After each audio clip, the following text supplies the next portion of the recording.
দর্শক, আমরা এই যে দেখতে পাচ্ছি এখানে একটি কন্যা সন্তান শুয়ে আছে। এ হচ্ছে এক পাগলি। কোথায় বাড়ি, কোথায় কি কিছুই জানি না। সারাদিন হচ্ছে ভটভট করতে থাকে এবং এই যে কোথাও থেকে কলা এনে টোকাই এনে খাচ্ছে, হয়তো বা কেউ দিচ্ছে তাই খাচ্ছে। এভাবেই এ হচ্ছে চিন্তা খেয়ে থাকে সারাদিন। এটা হচ্ছে বাগেরহাট কেন্দ্রীয় বাস টার্মিনালের যে পশ্চিম পাশের অংশ, সেখানে হচ্ছে একটি জায়গায় এরা থাকে। তো একটি কুকুর বাচ্চা পুষত। ওই কুকুর বাচ্চাটা নিয়ে এই মেয়েটা হচ্ছে খেলাধুলা করে। খেলাধুলা করতে করতে হয়তো ওকে কুকুরে আক্রমণ করেছে। আজকে 2 দিন আগে নাকি একে কামড় দিয়েছে এবং এখানে যারা ছিল তারা তাকে পরামর্শ দিয়েছে যে বাগেরহাট সদর হাসপাতালে নিয়ে যাও।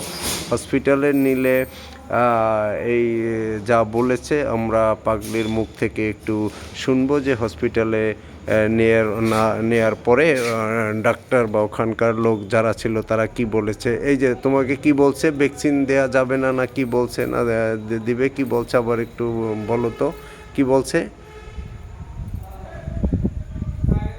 কি বলছে হসপিটালে কি বলছে? বাইরের থেকে ঔষধ কিনে আনতে হবে, বাইরের থেকে ঔষধ কিনে আনতে হবে, তাহলে তারা ভ্যাকসিন দিয়ে দিবে, তাই? আচ্ছা দেখেন, এই যে হসপিটালে নিয়েছিল, এই যে বললো, আসলে পাগল মানুষ কি বলছে না না বলছে, গেছে কোথায় সেটাও বলা মুশকিল। যাই হোক, ওখানকার ডাক্তার নাকি যারা ডিউটিরত ছিল তারা নাকি বলেছে যে বাহির থেকে ঔষধ কিনে আনলে আমরা হয়তো এই ভ্যাকসিন দিতে পারবো, তাছাড়া ভ্যাকসিন আমাদের নেই। তো এর পাশে দাঁড়ানোর মতন যদি কেউ থেকে থাকেন যে ওকে একটু ট্রিটমেন্ট করানো যাবে, তাহলে হয়তো আমি এই ভিডিওর উপর একটি নাম্বার দিয়ে রাখবো। এই নাম্বারের সাথে যোগাযোগ করলে এরা কোথায় থাকে হয়তো দিয়ে দেবে। ও হচ্ছে হানিফ কাউন্টারের ডিউটিরত আছেন আর রবিন, আমি রবিনের নাম্বারটা দেব।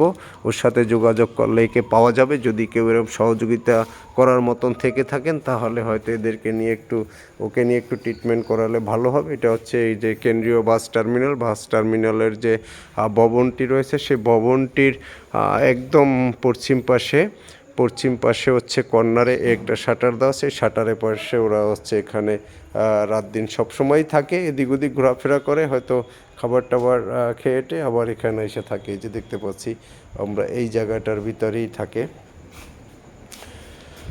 তো ঠিক আছে, ভালো থাকবেন সবাই। যদি কেউ এরকম থাকেন যে ওকে একটু সহযোগিতা করা যাবে, তাহলে হয়তো ওই নাম্বারে যোগাযোগ করলে এদেরকে পাওয়া যাবে। এরা এই কেন্দ্রীয় বাস টার্মিনালের পশ্চিম পাশেই থাকে, সবসময় থাকে। আর এই বাচ্চাটার হচ্ছে 2 দিন যাবতই জ্বর, যেহেতু কুকুরে কামড় দিয়েছে তার শরীরে জ্বর আসছে, অসুস্থ, অনেকটাই অসুস্থ। যদি এমন কোনো ব্যক্তি থাকেন তাহলে একটু ওই নাম্বারে যোগাযোগ করবেন।